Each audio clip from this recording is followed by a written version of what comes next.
À ce jour, l'électro-hypersensibilité est reconnue et décrite par l'OMS, mais le lien causal avec les champs électromagnétiques n'est pas officiellement pris en compte. À Paris, des travaux scientifiques ont permis de mettre en évidence ce syndrome de manière objective.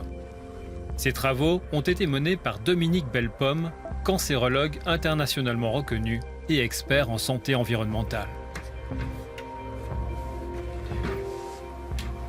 Voilà, toutes ces armoires correspondent aux malades venus me consulter pour une intolérance au champ électromagnétique. C'est la plus grande série mondiale, 1500 cas examinés cliniquement et biologiquement depuis ces 5 dernières années.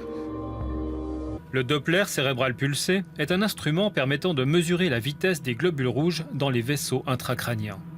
Ici, c'est le lobe temporal droit, ici, le lobe temporal gauche, et comme vous le voyez, le flux sanguin passe parfaitement. Chaque fois que c'est rouge ou orange, ça veut dire que le flux sanguin est normal.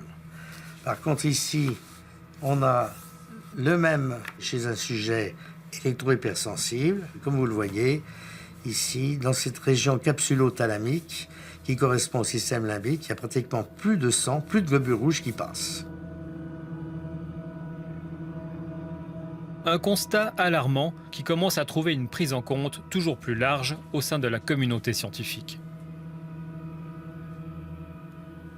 Vous avez le rapport Bioinitiative, qui est un rapport qui fait l'état de plus de 3000 articles scientifiques démontrant formellement que les champs électromagnétiques sont excessivement toxiques, non seulement avec un risque de cancer, mais également avec un risque sur le système nerveux central.